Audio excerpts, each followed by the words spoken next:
Assalamualaikum warahmatullahi wabarakatuh. Perkenalkan, nama saya Muhammad Aziz Al-Karim dengan NIM 2406-2011. Saya adalah mahasiswa D3 Teknik Sipil Bangunan Gedung, Fakultas Teknik Universitas Negeri Padang. Baik, saya akan mempresentasikan UTS saya tentang bab 1 Bahasa Indonesia mengenai sejarah pertumbuhan kedudukan dan fungsi bahasa Indonesia. Ada beberapa poin-poin yang akan kita bahas di bab 1 ini, yaitu yang pertama, sejarah pertumbuhan bahasa Indonesia. Dan yang kedua, kedudukan bahasa Indonesia. Yang ketiga, fungsi bahasa Indonesia. Dan yang keempat, ragam bahasa Indonesia. Untuk poin pertama, yaitu sejarah pertumbuhan bahasa Indonesia. Bahasa Indonesia yang kita kenal sekarang berasal dari bahasa Melayu. Bahasa Indonesia berkembang dan dikembangkan dengan modal utamanya adalah bahasa Melayu, yang penutur aslinya berada di tanah Melayu. Pertumbuhan bahasa Melayu yang diyakini banyak orang telah menjadi bahasa Indonesia di wilayah penutur Kepulauan Nusantara dapat dikemukakan dengan rumusan matematika, yaitu BM atau bahasa Melayu ditambah dengan BD atau bahasa daerah ditambah dengan BA atau bahasa asing. Jadi, artinya modal utama bahasa Indonesia sekarang adalah bahasa Melayu. Kemudian bahasa Melayu itu diperkaya dengan sebagian kecil kosakata bahasa daerah dan sebagian kecil kosakata bahasa asing. Bahasa Indonesia sekarang tidak sama dengan bahasa Melayu yang ada di sekarang yang masih digunakan oleh penutur bahasa Melayu, seperti Melayu Medan, Riau, Jambi, Palembang, Malaysia, dan Brunei.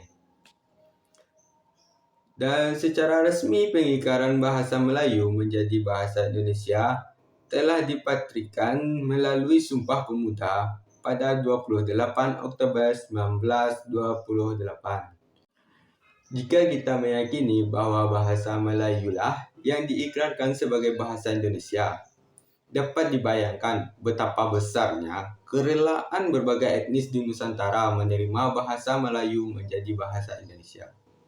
Ada 3 faktor pendukung keberterimaan bahasa Melayu menjadi bahasa Indonesia pada Sumpah Pemuda 1928. Pertama, faktor luasnya pemakaian bahasa Melayu terutama di wilayah perdagangan Nusantara. Yang kedua, faktor keberterimaannya penggunaan bahasa Melayu dalam khazanah cipta sastra pada masa itu. Dan yang ketiga, faktor penggunaan bahasa Melayu dalam pesurat kabaran. Ketiga faktor inilah diuraikan satu persatu sebagai berikut. Untuk yang pertama, faktor luasnya pemakaian bahasa Melayu. Faktor pendukung pertama, keberterimaan bahasa Melayu sebagai bahasa Indonesia adalah faktor luasnya pemakaian bahasa Melayu, terutama di wilayah perdagangan Nusantara.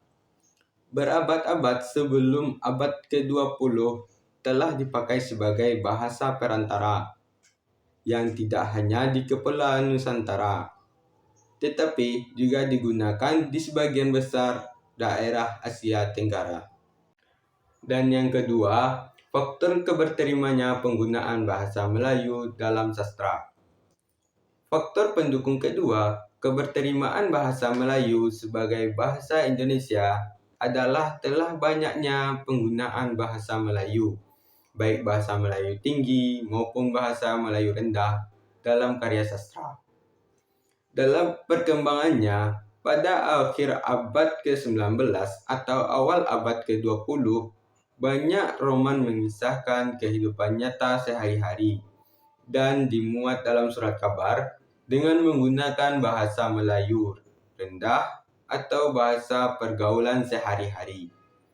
Penulisannya pun berasal dari berbagai daerah. Dan yang ketiga, faktor penggunaan bahasa Melayu dalam persurat kabaran. Faktor pendukung ketiga, keberterimaan bahasa Melayu sebagai bahasa Indonesia adalah faktor telah digunakannya bahasa Melayu dalam persurat kabaran di Nusantara. Menurut Rosidi, tahun 1968, mengungkapkan bahwa pada akhir abad ke-19 banyak surat kabar yang dicetak dengan menggunakan bahasa Melayu. Surat kabar berbahasa Melayu tidak hanya diterbitkan di Jakarta, tetapi juga diterbitkan di berbagai kota. Di perkembangan bahasa Melayu menjadi bahasa Indonesia seperti sekarang diperkaya oleh berbagai bahasa daerah dan bahasa asing. Pemerkayaan bahasa Indonesia tersebut terutama dalam hal pemerkayaan kosakata. Pemerkayaan kosakata bahasa Indonesia oleh kosakata bahasa daerah dan bahasa asing. Dan kita masuk ke poin kedua, yaitu kedudukan bahasa Indonesia. Berdasarkan kedudukannya, dapat pula diuraikan fungsinya masing-masing. Yang pertama, kedudukan bahasa Indonesia sebagai bahasa nasional. Kedudukan yang paling dahulu muncul dari bahasa Indonesia adalah kedudukan bahasa Indonesia sebagai bahasa nasional. Kedudukan itu melekat sejak Sumpah Pemuda pada tahun 1928 dengan ikrar yang berbunyi menjunjung tinggi bahasa persatuan bahasa Indonesia. Sejak 28 Oktober 1928 tersebut, secara resmi telah diakui adanya bahasa Indonesia sebagai bahasa nasional. Dan yang kedua, kedudukan bahasa Indonesia sebagai bahasa negara. Seiring dengan sejarah perjalanan bangsa Indonesia yang merdeka pada 17 Agustus 1945, sehari sesudahnya, yaitu pada tanggal 18 Agustus 1945, diakui keberadaan bahasa Indonesia sebagai bahasa negara. Kedudukan itu termaktub dalam pasal 36 Undang-Undang Dasar 1945 yang berbunyi bahasa negara adalah bahasa Indonesia. Jadi, sejak 18 Agustus 1945, berarti kedudukan bahasa Indonesia di samping sebagai bahasa nasional juga berkedudukan sebagai bahasa negara. Dan lanjut ke poin ketiga, yaitu fungsi bahasa Indonesia. Bahasa Indonesia memiliki fungsi sejalan dengan kedudukan bahasa Indonesia sebagai bahasa nasional dan sebagai bahasa negara. Ada 4 fungsi bahasa Indonesia dalam kedudukannya sebagai bahasa nasional, antara lain. Yang pertama, kedudukannya sebagai bahasa Indonesia, yaitu ada 4 fungsi. Yang pertama, bahasa Indonesia sebagai lambang kebanggaan nasional. Yang kedua, bahasa Indonesia berfungsi sebagai lambang identitas nasional. Yang ketiga, bahasa Indonesia berfungsi sebagai alat pemersatu berbagai suku bangsa.